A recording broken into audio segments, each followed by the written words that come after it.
también tiene unos seguidores, un tercio de ángeles, y ellos le siguen en la desobediencia y son condenados para siempre.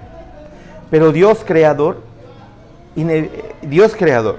decide crear, porque ya lo había planificado, crear al hombre, sabe que el hombre va a fallar, porque lo va a crear con voluntad, lo va a crear con autodeterminación. Pero entonces lo que pone en el huerto ahora es también un cable pelado, pero por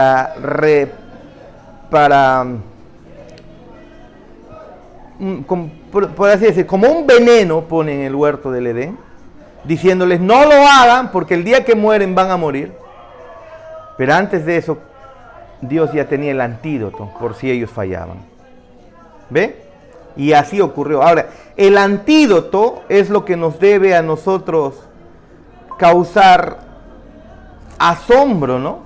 Porque el antídoto no es ningún ángel, ni siquiera es un ser humano. Pero déjame decirte, tú y yo no valemos nada. Eso es algo que a muchos no nos gusta escuchar. Pero comparado con este Dios eterno, no somos nada. Absolutamente no somos nada, hermanos. Nos gusta creer que valemos algo. Claro, de repente si nos miramos entre los hombres, tal vez quisiéramos pensar eso. Y eso incluso lo demostramos en el día a día. Ingresas a la universidad y siempre quieres sentirte superior a los demás. Zootecnia papá, agro papá, no que mecánica eléctrica, sus cursos son más difíciles. No, que ambiental es la carrera del futuro, que estamos protegiendo el planeta. No, que sin economía el mundo no se mueve. No es otra cosa más que manifestar el deseo siempre de querer ser superior. No, que mi equipo, que el Sporting es el mejor, que la U es el mejor, no, que la Alianza es el mejor, ¿no? Y cuando vamos incluso a participar en interiglesias, que mi iglesia incluso es mejor, ¿no? En realidad, todo, ¿no? Tenemos algo, no, que esto es mejor, que siempre estamos con ese corazón de querer nosotros sentir valor, ¿no?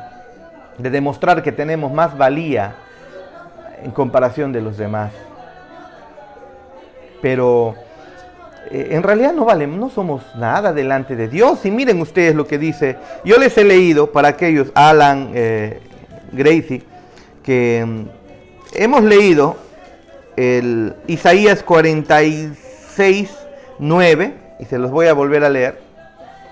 Escuchen lo que dice, por si en el corazón es un tanto difícil entender que Dios ordenó la caída. Recuerden que esto que hemos hablado es delicado, pero estamos hablando cosas que las Escrituras enseñan.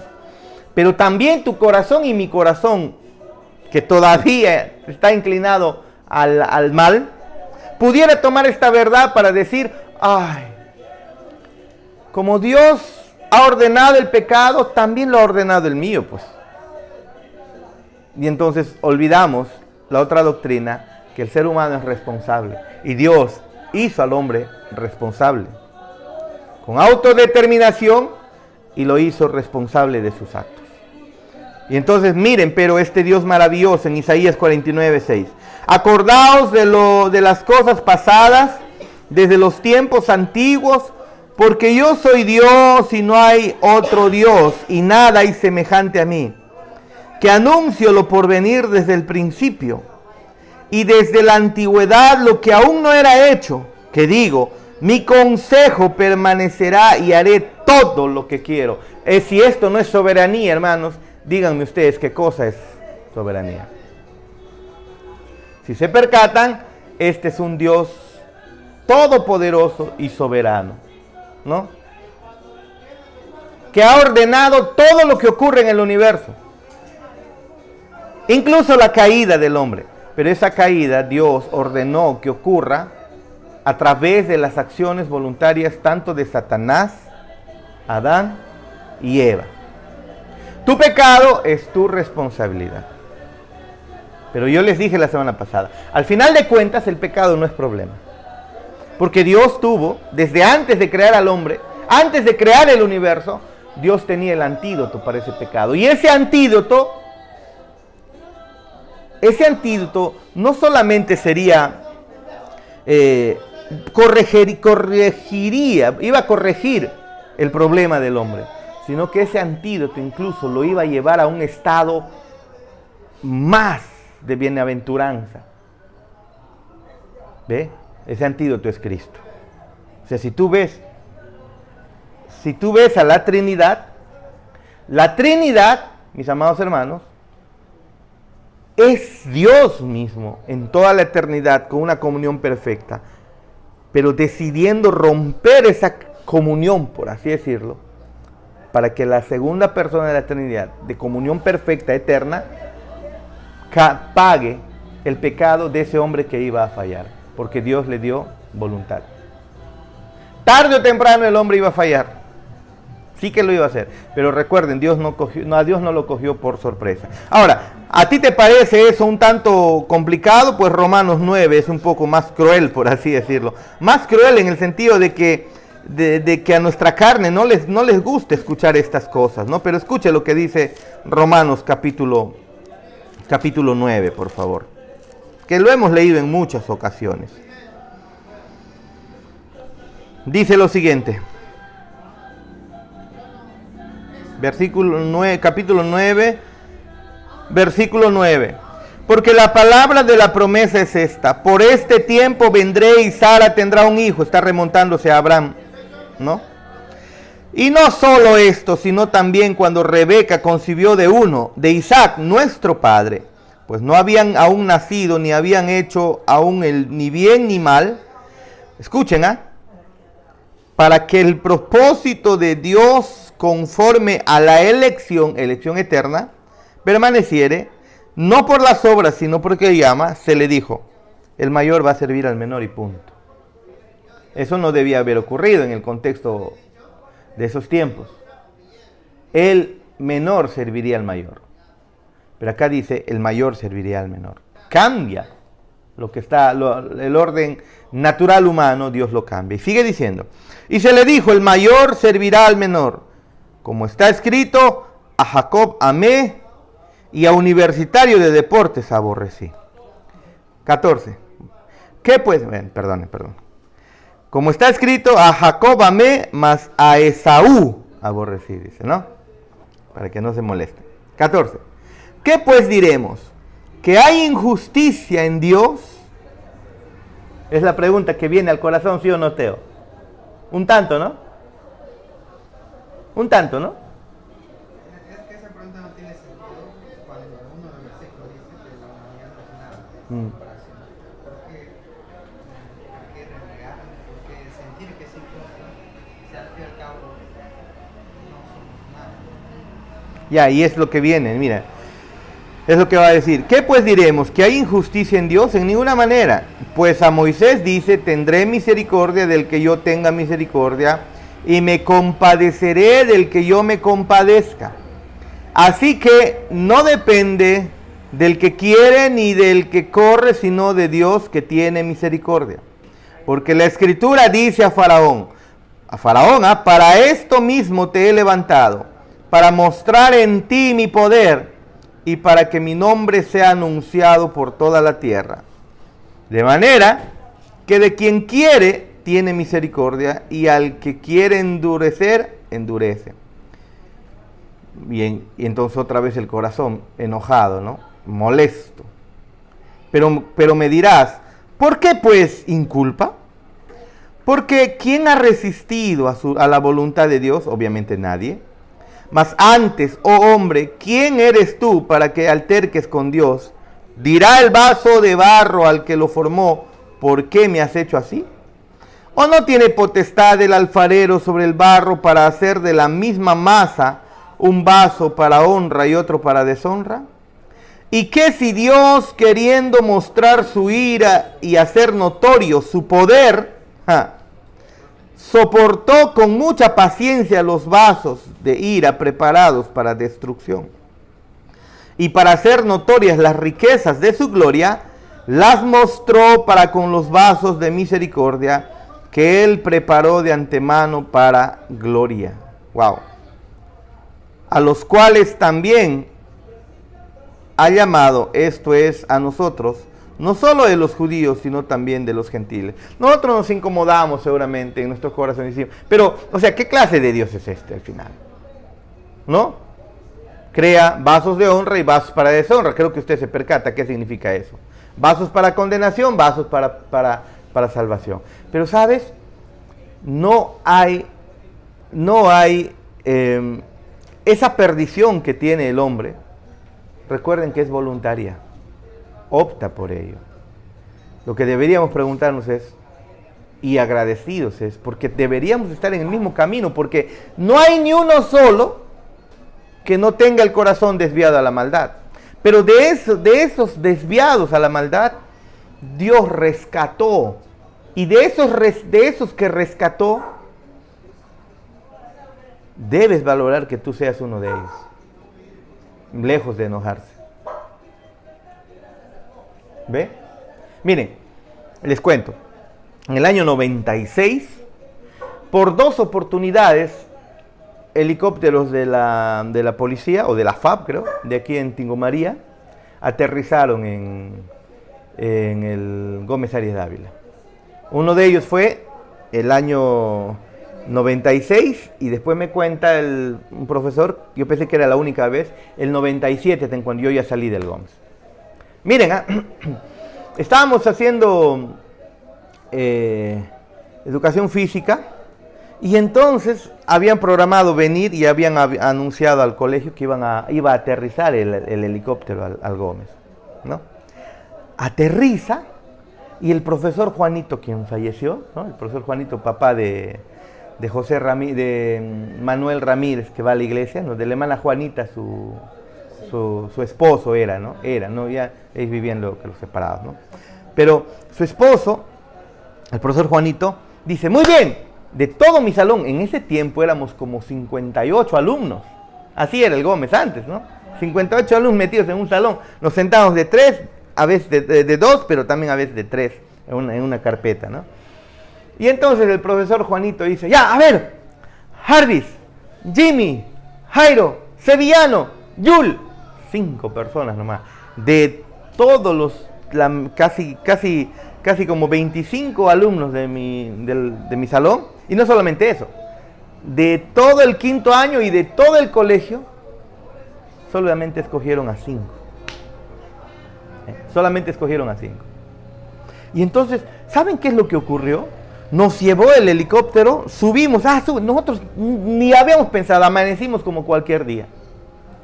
Llegamos al colegio como cualquier día, estábamos haciendo deporte como cualquier día, como cualquier educación física que nos tocaba. Y en eso, de sorpresa, suena fuerte, y nosotros pues pensamos que está pasando, ¿no? Y, uy, ¿qué pasa? Y pum, aterriza en el estadio del Gómez. Y dice el profesor Juanito, ya, a ver, 5 muchachos, al toque. ¿Y para qué? Ya, tú. ¡Pra! Nos metieron, nos llevaron a dar el paseo de nuestras vidas, porque yo sé que muchos no van a poder experimentar eso. Nos subieron al helicóptero, los de la policía, FAB creo era, porque era el programa Aguiluchos en ese tiempo, no sé si se acuerdan. Sí. Había un programa Aguiluchos. Nos pusieron solamente a... No tengan miedo, dijo, ¿no? Y nos pusieron la seguridad, el cinturón de seguridad y todo, y nosotros asustados, ni siquiera me dio la oportunidad yo de decir, pero vamos a volar, no, nada, suban, ¿no? Y subí. Y el avión comienza a despegar y nos lleva, y Dios mío, el piloto nos hizo maniobras ahí volando. Y cuando comienza a acelerar para subir, sentíamos que nuestro peso nos aplastaba contra el asiento, así. ¿No? Y luego, de cuando está elevado arriba, se le ocurre descender rápido. Y nuestro cuerpo ahora quería desprenderse del asiento, pero estábamos bien asegurados. Y nos llevó al ras del río, así, al ras del río por Playa Tingo, por toda esa zona de ahí, de donde le encuentran los ríos. Desde por ahí, así, y después va a subir. ¡Ay! Todos gritando, ¡no! Porque parecía que se iba a estrellar con el puente Corpac. Y sube y después nos lleva lejos, lejos. Creo que por Bella, más al fondo, de Subte, más al fondo. No sé, pero hemos visto una experiencia maravillosa desde un avión. ¿Sabes qué yo sentí ahí y lo siento hasta ahora? Un agradecimiento fuerte, muy fuerte. Un agradecimiento de haber sido yo uno de los escogidos. Yo no me pongo a pensar, ¿y por qué no han llevado a los demás? ¿Y por qué no han llevado de repente al primer puesto del salón? Porque yo en el colegio no era el primer puesto del salón. Pasé así tranquilo nomás, no, creo que ni mi cerebro usaba, ¿no? Más era diversión que otra cosa. Pero, ¿por qué no, ni siquiera al primer puesto del salón? No llevaron. ¿Y por qué? Jamás se me ocurrió reclamar diciendo, ¿por qué no los demás? ¿Y por qué me han escogido a mí? ¿Y por qué me han llevado a mí? ¿Qué es esto? No, sino un agradecimiento eterno con el profesor Juanito. Profe Juanito, gracias. Me has hecho sentir la experiencia en mi vida. Yo sé que muchos no lo van a experimentar eso. Volar en un helicóptero y de esa manera, porque una cosa es que te lleven el helicóptero normal, pero otra cosa es que el grandísimo piloto nos hizo piruetas. Claro, pero es diferente. Claro, pero este hombre no nos llevó solo para hacernos un traslado de emergencia o un viaje, ¿no? Sino nos hizo piruetas, un paseo y piruetas, por su programa aguilucho que tenían en ese tiempo. Yo quedé muy agradecido con el profesor. Ahora, aquí tenemos un Dios maravilloso, sabio, poderoso, cuya mente es infinita, la tuya finita, que nos dice, que nos ha escogido. En medio del pecado ha provisto a Jesucristo mismo, quien tiene valor. Cuando yo digo que el hombre no vale nada, lo que estoy haciendo es que estoy comparando el valor del hombre con el valor de Dios. No estoy comparando el valor del hombre con otro hombre. Estoy comparando el valor del hombre con Cristo, con Dios mismo. Y entonces tú y yo no somos nada, pues. Obviamente. No valemos nada comparado con Dios. Tal vez pudiéramos valer alguito si nos comparáramos entre los hombres, ¿sí o no? Pero no valemos nada comparado con Dios. ¿Y para que Él entregue su vida por mí? Esa es en realidad la pregunta. Para que me haya escogido a mí. Entonces mi corazón ya no se lucha ni busca el pleito, sino, uy, gracias Dios mío. Gracias. Muchas gracias por darme de tu gracia. Amén. Vayamos al material, por favor. Ni siquiera hemos abierto el material. Vayamos al material.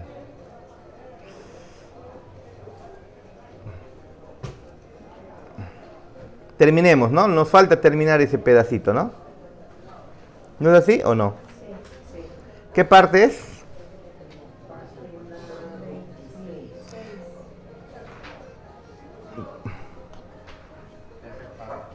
Ok. Ese perro. Ok, muy bien. Página 26, ¿no?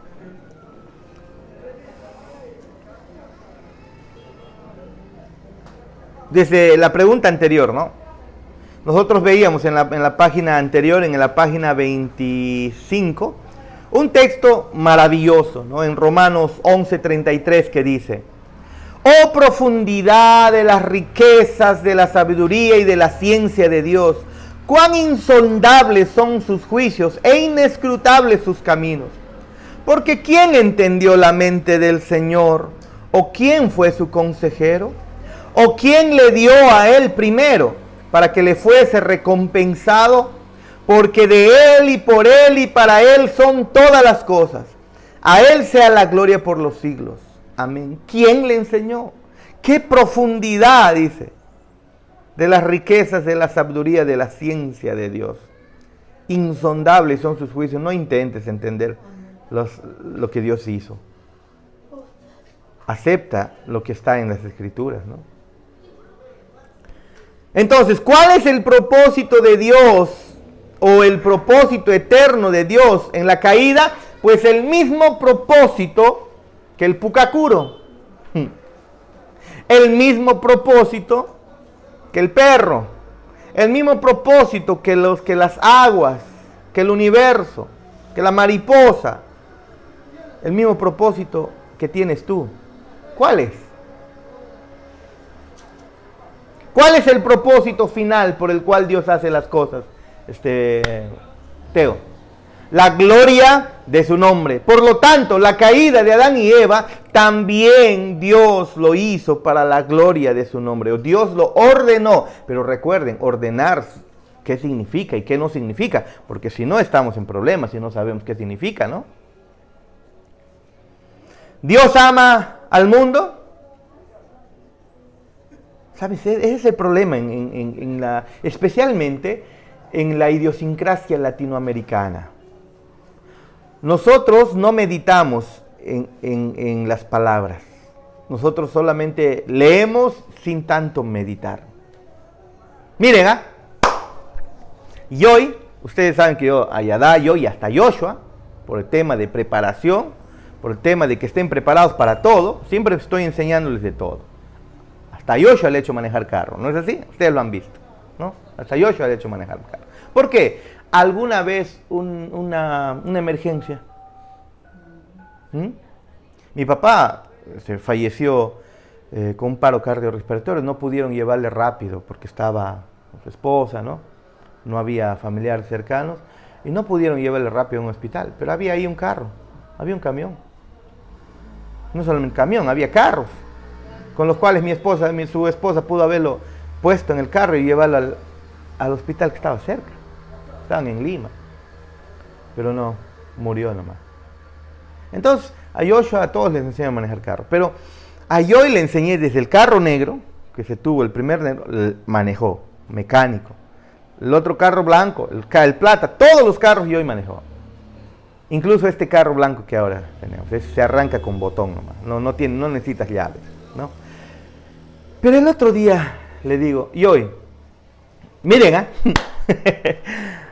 porque yo siempre arranco el carro siquiera 5 minutos para que el aceite lubrique bien y luego recién calentado el motor poder avanzar, ¿no?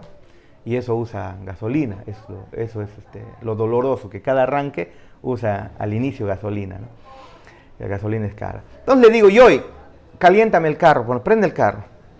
Se supone ya manejo el carro muchas veces, ¿no? ¿Y cuántas veces ha ido conmigo? Va y me dice, la llave. Yo estoy apurado y me pide la llave. Espérate, ese carro no tiene llave, todos lo saben. Joshua, Yada y hasta Lita mismo están medio... O sea, Joy está bromeando, estamos yendo por ir a la iglesia y está bromeando. Joy, solamente pisa el freno, le dije. Y presiona el botón. Llega, dice, se sienta y está. ¿Dónde está el botón? Luego, Joy, ahí hay un botón, fíjate, le digo, desde adentro del carro. Pero nada, pues que tienes que pisar freno, le digo. Y pisa el freno. Pisa el freno y presiona el botón, el carro se arranca. Arranca normal, pues no, como está en un parqueo, no va a pasar nada. Y encima tiene un freno electrónico ahí, que lo tiene sujeto ahí, en un botoncito. Así queda hasta que tú lo desbloquees. Ya, listo, vamos. Vamos, le digo. Y hoy se la pasó como 7 minutos. Llego, le veo a Joy pisando el freno todavía. Joy, ¿qué haces? Le digo. Pisando el freno. Eso nos mató de risa a todos, hermano. Porque solamente era pisar el freno para arrancar y ella tenía que haberse ido. Pero ella se quedó sentada en el timón pisando el freno. Asustada de que el carro se va a ir. ¿Por qué les digo esto? Porque, y le dije a Joy, tú tienes que ser despierta. Tú tienes que ver las cosas cómo funcionan. Al menos viendo, porque viendo se aprende muchísimo. Tienes que usar tu cabecita para meditar, para pensar, para recapacitar, para intuir, para tener criterio para una cosa, para otra cosa. La mente latinoamericana es así, se queda con algo y no es tanto de investigar, de ser curioso. No es tanto de investigar, de pensar en esto, repite cosas pero no medita en esas cosas. Por eso hemos caído en el movimiento carismático. Por eso hemos estado declarando, gritando, saltando, bailando halal. Por eso hemos estado así en la iglesia. Porque no somos personas, porque dentro de nuestra cultura latinoamericana está así, no somos tanto de meditar y pensar. Y hemos cantado toda la vida, Dios soberano, Dios maravilloso, todo es para la gloria de tu nombre. Y ahora cuando vienen estas verdades, las leemos un poquito más profunda para meditar, como que nos golpea el corazón, ¿no? A todos nos está ocurriendo, creo, eso. pero todo fue hecho para la gloria de nuestro Dios. Absolutamente todo. Muy bien, 26, página 26. La completa revelación de los atributos de Dios. Dios creó el universo para que fuera el escenario en el que Él desplegara la gloria infinita de su persona y sus atributos, para que Él pudiera ser completamente conocido, adorado y disfrutado por su creación. Muchos han dicho que la caída del hombre es el cielo completamente oscuro, sobre el cual las estrellas de los atributos de Dios brillan con la mayor intensidad de gloria. Solo a través de la caída y la llegada del mal, la plenitud del carácter de Dios puede ser verdaderamente conocida. No puedes conocer por completo a Dios. ¿Qué significa conocer por completo a Dios? Significa conocer su misericordia, su gracia y su amor incondicional. Pregunta, ¿cómo puedes conocer eso de Dios si Él no muestra misericordia? Sin la caída de Adán y Eva, ¿dónde está la misericordia de Dios? Vemos en Satanás su juicio, su justicia perfecta. Pero entonces este Dios es un Dios implacable.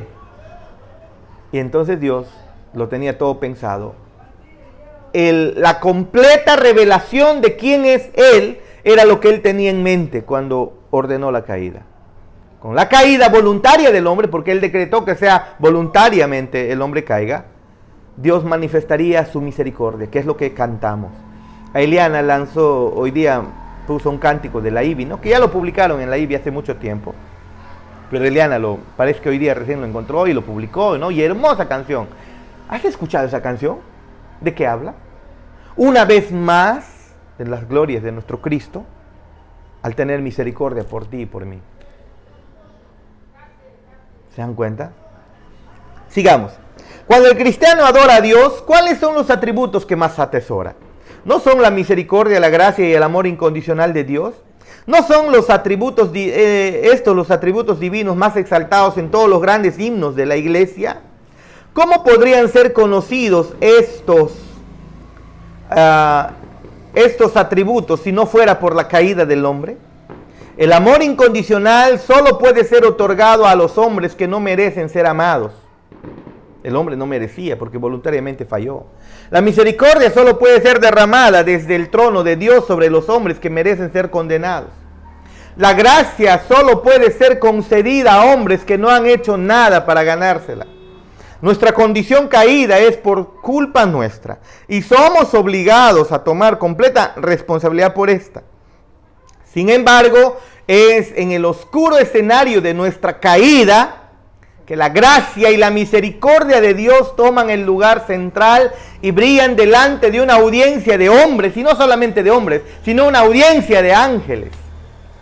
En la salvación de los hombres caídos, la sabiduría, la gracia y la misericordia de Dios son reveladas no solo a los hombres, sino también a todo ser creado en el cielo, en la tierra y en el mismísimo infierno, hermanos. Leamos lo que dice Efesios 2:7. Efesios 2:7.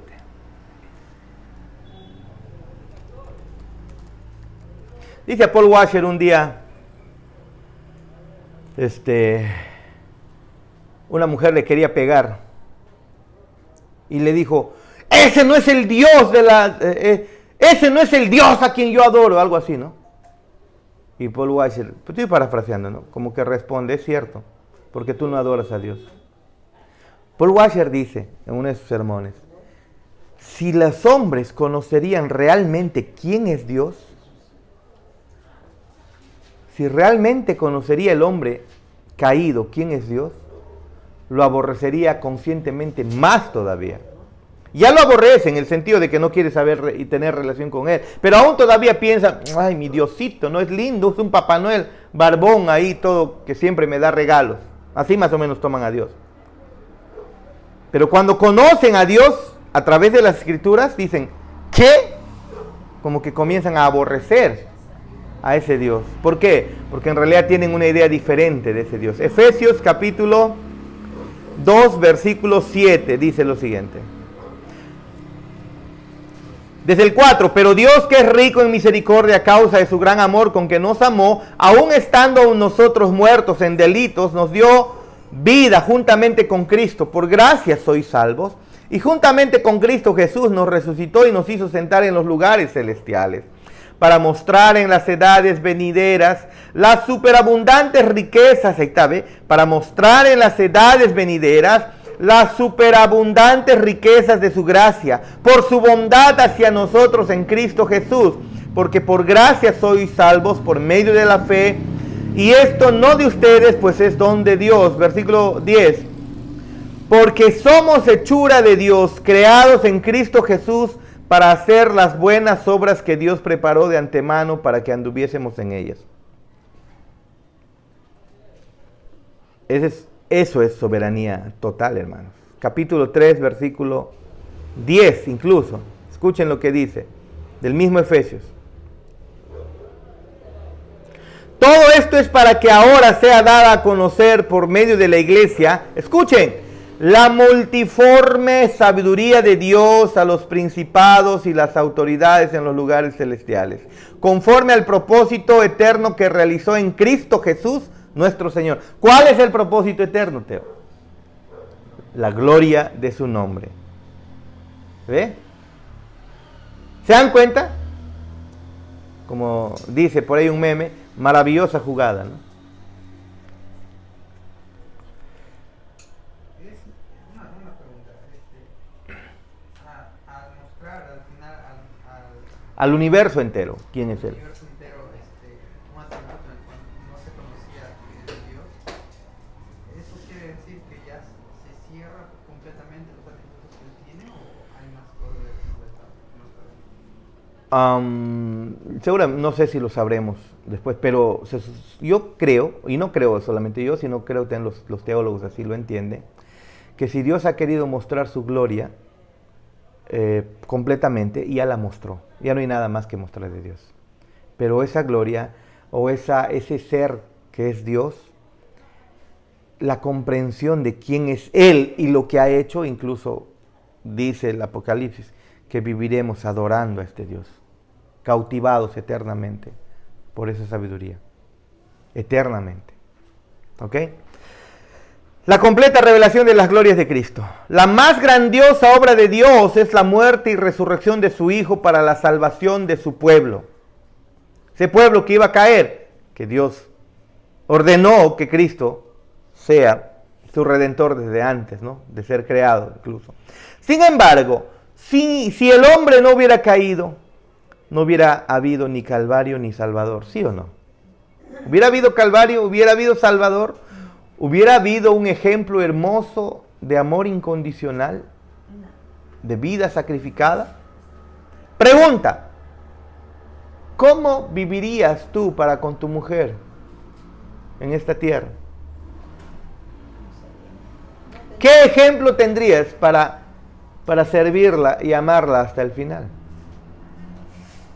¿Qué ejemplo tendrías para tú vivir delante de los demás, considerando a los demás como superior a ti mismo, nos dice Cristo?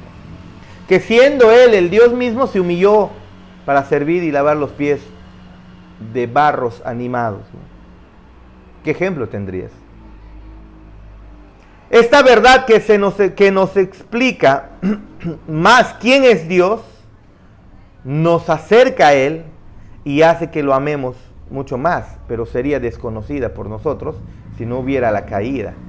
Es decir, si no hay caída, no hay conocimiento de este Dios misericordioso, de este Dios bondadoso, que perdona, que es lento para la ira, que es grande en misericordia.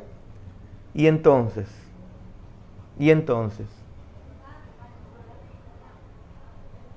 ¿qué puede reemplazar a la cruz?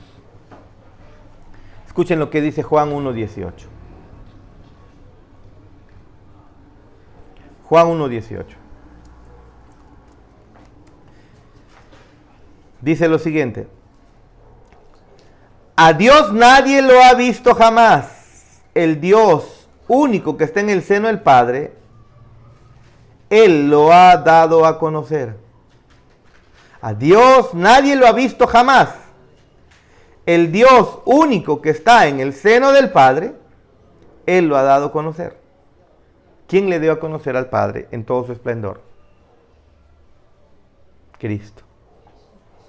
¿Haciendo qué? Perdonando pecados. Dando vida cuando no se lo merecían.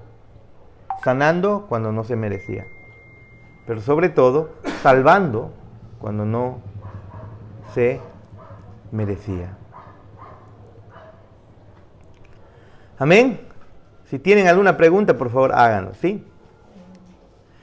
Ahora, Juan 12:32. Miren lo que dice Juan 12:32.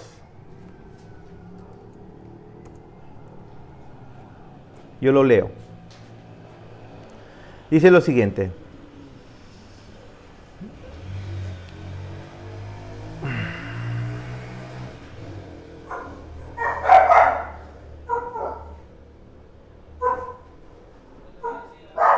¿Lo tienen? Desde el versículo 30, Jesús respondió y dijo: no ha venido esta voz por causa mía, sino por causa de ustedes. Ahora es el juicio de este mundo. Ahora será echado fuera el príncipe de este mundo. Y yo, cuando sea levantado de la tierra, atraeré a todos a mí mismo. Una vez que lo hemos... ¿Y cómo atraería a todos a sí mismo? ¿Acaso su gracia y su misericordia no nos acerca a Él? A amarle, a adorarle. Es que, miren, hermanos, ese es el problema. Mientras tú no te sientas, como siempre en la iglesia decimos, mientras tú no reconozcas tu inmundicia de pecado, no necesitamos a Cristo. No lo necesitamos. Mientras todavía estemos batallando ahí que yo soy, o sea, no me va a salvar. Yo soy buena gente, ¿no? Mientras todavía pienses que en ti hay algo bueno, Cristo no es para ti aún. No lo necesitas. Pero si tú logras entender lo pecaminoso de tu pecado, que voluntariamente optaste, y ahora ves la gracia de Cristo extendida en sus manos clavadas y derramada su sangre para darte vida y eterna y sentarte a su lado para siempre. Mis hermanos, mientras no veamos nuestra inmundicia, no podremos valorar el hecho de que Él nos siente juntamente con Él en la eternidad, disfrutando de Él. Su misericordia, ¿qué misericordia? Si Él es el culpable, Él ha ordenado la caída, ¿qué misericordia? ¿No? Hay dos maneras de tomar esto. Lo rechazas terriblemente o lo valoras. En el ejemplo que les hice, que de repente no se acerca muy bien, teológicamente no es un ejemplo exacto, pero cuando el profesor Juanito me llevó, yo quedé eternamente agradecido con él. De ser uno de los 5 del Gómez, el próximo año seguramente llevaron otros 5, pero de 10 de todos los miles de alumnos que han pasado por el Gómez, solo en el primer año hay 500 alumnos. Son 5 años, ¿no? 5 grados. 2.500 alumnos aproximadamente, año tras año que van pasando, ¿no?, por el Gómez. Año tras año. ¿Cuántos? Miles de alumnos. Solo 10 fueron llevados del Gómez, privilegiados. Yo no estoy reclamando por qué no han llevado a los demás. Yo estoy agradecido porque yo debía estar como los demás. Como casi todo el mundo que no experimenta eso. Y yo experimenté algo maravilloso. ¿Cuánto más Dios? ¿Cuánto más mi Dios? O sea, reclamarle a Él por qué ha hecho ese plan. No, más bien, cuando tú reconoces que tú merecías la condena, tú te abrazas de su misericordia, de su bondad. Y eso nos acerca a Él. Y hace que lo amemos, ¿no? Primera de Juan 4:10. Mira este texto, por favor. El apóstol Juan es bravo hablando de estas verdades. Primera de Juan 4:10. 4:10. Desde el 7 dice: amados, amémonos unos a otros porque el amor es de Dios. Y todo aquel que ama ha nacido de Dios y conoce a Dios. Y el que no ama no ha conocido a Dios, porque Dios es amor. En esto se mostró el amor de Dios para con nosotros, en que Dios envió a su Hijo unigénito al mundo para que vivamos por Él. En esto consiste el amor. ¿En qué consiste, hermanos? No en que nosotros hayamos amado a Dios, sino que Él nos amó a nosotros y envió a su Hijo en expiación por nuestros pecados. Hermanos, es que Él envió a su Hijo en expiación de tu maldad, de tu podredumbre.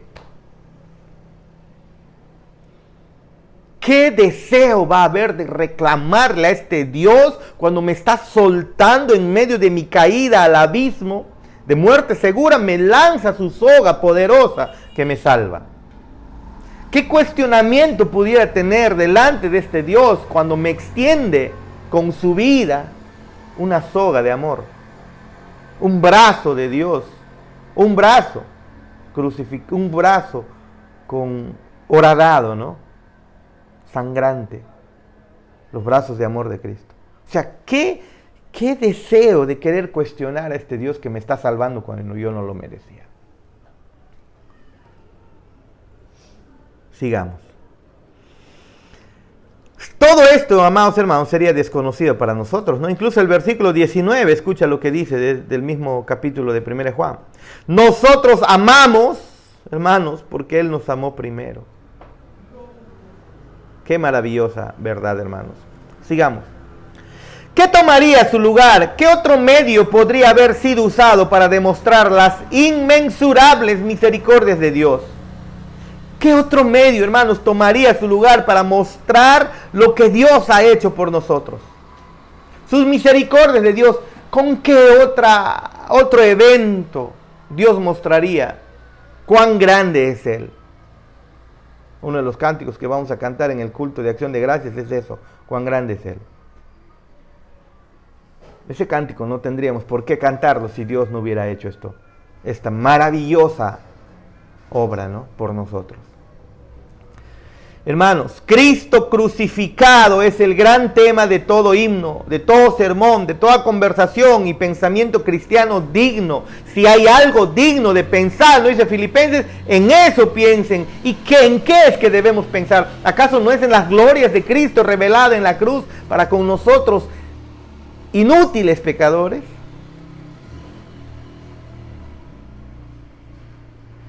Sin la caída, la redención nos sería desconocida. Seríamos como los ángeles, anhelando mirar algo que nunca experimentaríamos ni podríamos experimentar. Hermanos, este texto de 1 Pedro 1:12 es hermoso. Lea conmigo, por favor. 1 Pedro, busquen por favor. 1 Pedro 1:12.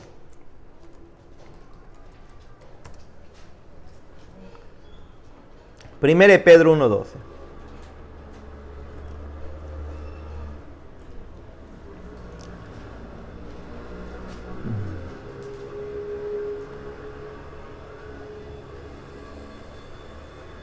Yo quiero que por favor lean desde el 1, ¿sí? Para que puedan entender un poco el contexto.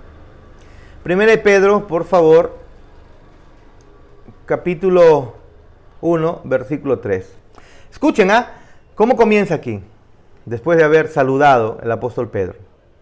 Versículo 3 dice: bendito sea el Dios y Padre de nuestro Señor Jesucristo, quien según su grande misericordia nos ha hecho nacer de nuevo para una esperanza viva por medio de la resurrección de Jesucristo de entre los muertos, para una herencia incorruptible, incontaminable e inmarchitable, reservada en los cielos para ustedes, para nosotros, que son guardados por el poder de Dios mediante la fe para la salvación, preparada para ser revelada en el tiempo final. En esto, escuchen, en esto se alegran a pesar de que por ahora, si es necesario, estén afligidos. Yo publiqué un sermón que prediqué en tiempos de pandemia, ¿no? Sería bonito que alguien lo pueda volver a revisar, porque ahí hablamos justamente de la perspectiva bíblica del sufrimiento en un cristiano, ¿no? En un cristiano. En esto se alegran a pesar de que por ahora, si es necesario, estén afligidos, momentáneamente por diversas pruebas, para que la prueba de su fe, más preciosa que el oro que perece, aunque sea probado con fuego, sea hallada digna de alabanza, gloria y honra en la revelación ¿de qué? De Jesucristo. A Él lo aman sin haberlo visto. Está hablando de nosotros. En Él creen y aunque no lo vean ahora, creyendo en Él, se alegran con gozo inefable y glorioso. Está hablando de nosotros. Esto es una realidad en el corazón de un nacido de nuevo. Lo anhelamos con ansia, lo amamos con gozo inefable, obteniendo así el fin de su fe, la salvación de su vida. No estamos gozosos de que Él nos ha salvado, o estamos incómodos porque no tenemos tanto dinero. Qué absurdo, ¿no? Qué absurdo que estemos incómodos por alguna enfermedad o la falta de dinero o este bochorno, cuando en realidad Cristo entregó su vida por nosotros y nos dio vida. 10. Acerca de esta salvación maravillosa, grandísima salvación, escuchen, han inquirido, he investigado diligentemente los profetas que profetizaron de la gracia que fue destinada ¿para quién? Para nosotros los que hemos creído en Cristo. Estos profetas escudriñaban para ver qué persona y qué tiempo indicaba el Espíritu de Cristo que estaba en ellos, quien predijo las aflicciones que habían de venir a Cristo y las glorias después de ella. Está hablando de su pasión. Escuchen 12. A ellos les fue revelado que, a los profetas, ¿no? A ellos les fue revelado que, no para sí mismos, sino para ustedes. Escuchen lo que hacían los profetas del Antiguo Testamento. Administraban las cosas que ahora les han sido anunciadas por los que les han predicado el Evangelio por el Espíritu Santo enviado del cielo. Estos profetas no entendían lo que predicaban, pero lo predicaban. Estaban predicando a Cristo, estaban predicando su misericordia, su amor, su favor para cada uno de nosotros. Ellos mismos no lo entendían. Ellos mismos veían como a través de un espejo medio opaco, pero creyeron en Él. Lo predicaron para nosotros, para que nosotros entendiéramos esa gracia, maravillosa gracia de Dios en Cristo Jesús. Ahora escucha lo que dice: cosas que hasta los ángeles anhelan contemplar. Es decir, esta misericordia, esta gracia, este amor inmerecido, los ángeles no lo disfrutan. Es lo que está diciendo, ¿lo ves? Esto que fue anunciado desde el Antiguo Testamento por los profetas, que es anunciado ahora y que seguirá anunciando por toda la eternidad. Hablaremos de este amor de nuestro Dios para con nosotros. Este mensaje los ángeles anhelan contemplar. Es decir, los ángeles no son merecedores de gracia, o mejor dicho, los ángeles no son receptores de gracia. Los ángeles no son receptores, Teo, de misericordia. Los ángeles no son receptores de gracia y de amor incondicional. ¿Por qué? Porque no pecaron. No pecaron. Pero ¿saben qué es lo que hacen los ángeles? Lo contemplan maravillados. Que el hombre sea el objeto de la ira de Dios, al final termine siendo el beneficiario de una gracia inmerecida. Maravilloso, ¿no? ¿No, Teo? Maravilloso, ¿no, Kevin? Hasta los ángeles anhelan contemplar esto, dice, de aquello que tú y yo somos beneficiarios. Sigamos. Es un error y casi una blasfemia si quiere insinuar que la cruz de Cristo fue un mero plan B, empleado solo por la decisión equivocada de Adán en el jardín. La cruz es el evento principal al que apunta toda obra. Toda obra de la providencia de Dios. Todo es apuntado hacia Cristo. Todas las cosas quedan bajo su sombra. Sin la cruz tu vida no tiene sentido. Por eso dije la semana pasada, ¿no?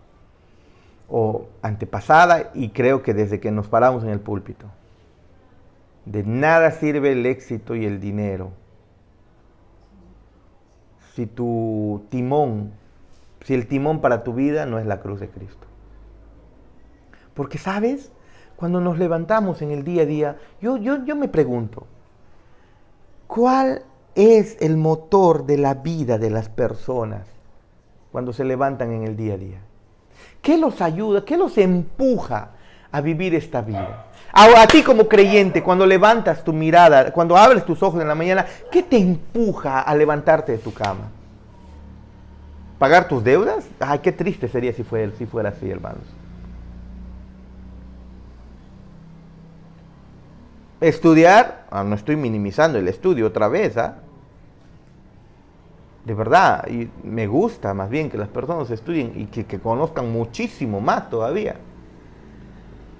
Tu empresa, tu negocio, no estoy minimizando eso, en el sentido de que no estoy diciendo que eso no vale nada, lo deberías hacer, deberíamos ser los cristianos, deberíamos estar en las esferas de poder más grandes de repente, ¿no? Más elevadas, con empresas, qué sé yo, porque así ha vivido el verdadero cristiano en toda la historia.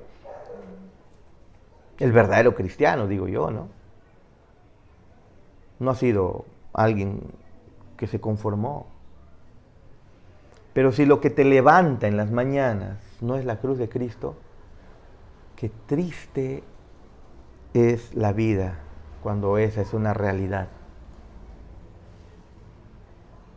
Debe ser Cristo. En un sentido, la cruz fue necesaria debido a la caída. Sin embargo, en otro sentido, la caída fue necesaria para que las glorias de Dios en la cruz de Cristo pudieran ser completamente conocidas. Y eso lo tienes que subrayar, recontra subrayado, ¿sí o no? La caída fue necesaria. ¿Para qué? Dios así lo obró. Para que las glorias de Dios en la cruz de Cristo pudieran ser completamente conocidas. Y otra vez más, maravillosa jugada, ¿no? No te la pensabas, no te la imaginabas. Ese es el Dios que adoramos. Todopoderoso y soberano, grande en misericordia y poder para salvar. Es otro cántico que vamos a cantar. Logramos que se cante, hermanos, nuestros cánticos en el culto de acción de gracias. ¿Están piano bajista? Dios poderoso, el Dios que adoramos, y creo que está también Cielo para tu gloria, también creo que está. Muy bien. Sigamos. La completa revelación de la dependencia de la criatura. Una de las verdades acerca de Dios que provoca más humildad y asombro es que Él es absolutamente libre de cualquier necesidad o dependencia. Dios no te necesita. Es como el sol. Si tú dices, estoy cansado del sol, le voy a hacer daño, nunca más lo voy a ver, me pincho los ojos y malogro mis ojos y me quedo ciego, a ver si el sol lo va a soportar. No, déjame decirte que al sol como decía mi mamá, ni chis ni mus le va a dar al sol. No le hace ningún efecto porque tú y yo no le ayudamos al sol. La tierra no le ayuda, a los habitantes de la tierra no le ayudan en nada al sol. Así desaparezcan, hay estrellas en el universo, miles y millones de estrellas, más grandes que el sol, funcionando sin humanos. ¿Sí o no? No le hacemos ningún bien al sol nosotros. No nos necesita. ¿Cuánto más Dios? Tú y yo no nos necesita a ti y a mí. Sigamos. La existencia de Dios, su existencia, el cumplimiento de su voluntad y su deleite no dependen de nada ni nadie fuera de sí mismo. Él es el único ser que es verdaderamente autoexistente, autosustentable, lo hemos aprendido en el primer discipulado, autosuficiente, independiente y libre, libérrimo, ¿no? Todos los otros seres obtienen su vida y bendición de Dios, pero todo lo que es necesario para la existencia y perfecta felicidad de Dios solamente se encuentran en Él. No te necesita. La existencia del universo requiere no solo el acto inicial de la creación, sino también el continuo poder de Dios para sostenerlo.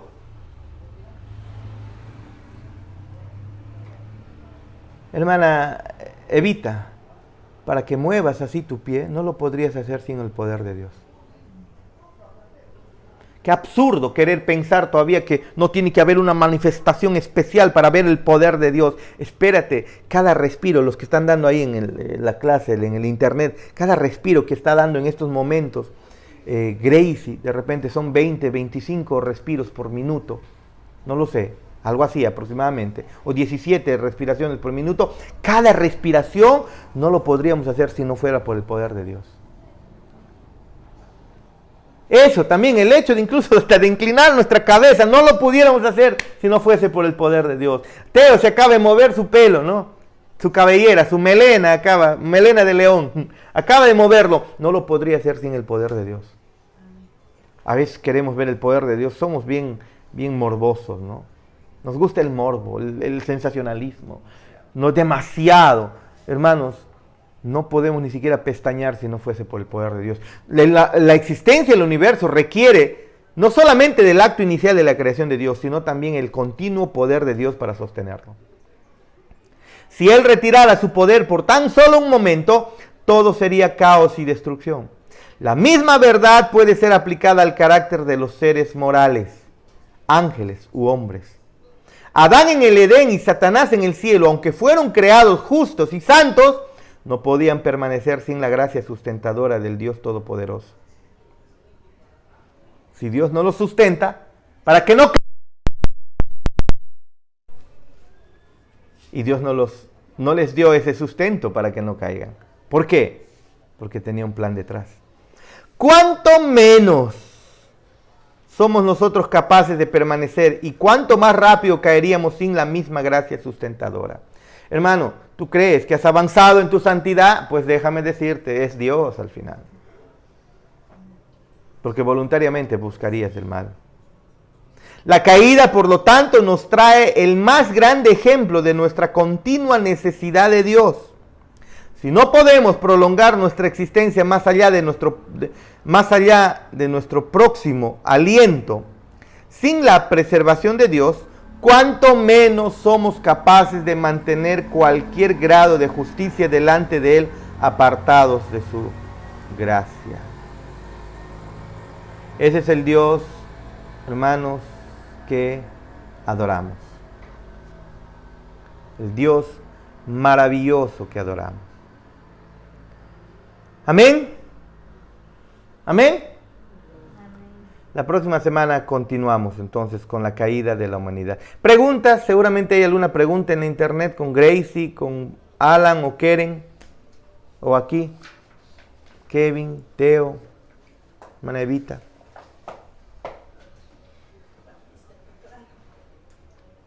Alan. No, ninguna. Ok. Muy bien, entonces oramos para terminar, ¿sí? Hermanos, es mi deseo que la cruz de Cristo sea el motor de nuestras vidas. Mira siempre la cruz. Predícate el Evangelio diariamente. Porque si no lo haces, nuestros corazones pronto se desviarán. ¿Sí? Solamente lo que Dios hizo en la cruz puede darnos el motor para continuar. En medio de enfermedades, en medio del éxito incluso, en medio del triunfo que pudiéramos tener, en medio de las cosas que Él nos permite lograr, solamente la cruz de Cristo puede ser nuestro norte. Amén. Amado Padre Celestial, una vez más hemos contemplado, te hemos contemplado, aunque no entendemos por completo esa maravillosa sabiduría, pero Padre, sabemos que no eres un Dios que obra según las circunstancias, sino que al final soberanamente ha decretado todo cuanto ocurre. Y lo has hecho de una manera maravillosa. Somos responsables de nuestros actos, lo reconocemos. Pero al final, Señor, nos demuestras que el pecado al final no te cogió por sorpresa. Le diste solución, una solución maravillosa. Cuando nos acerquemos a ti, que siempre recordemos eso. Tu gracia sustentadora está ahí para sostenernos para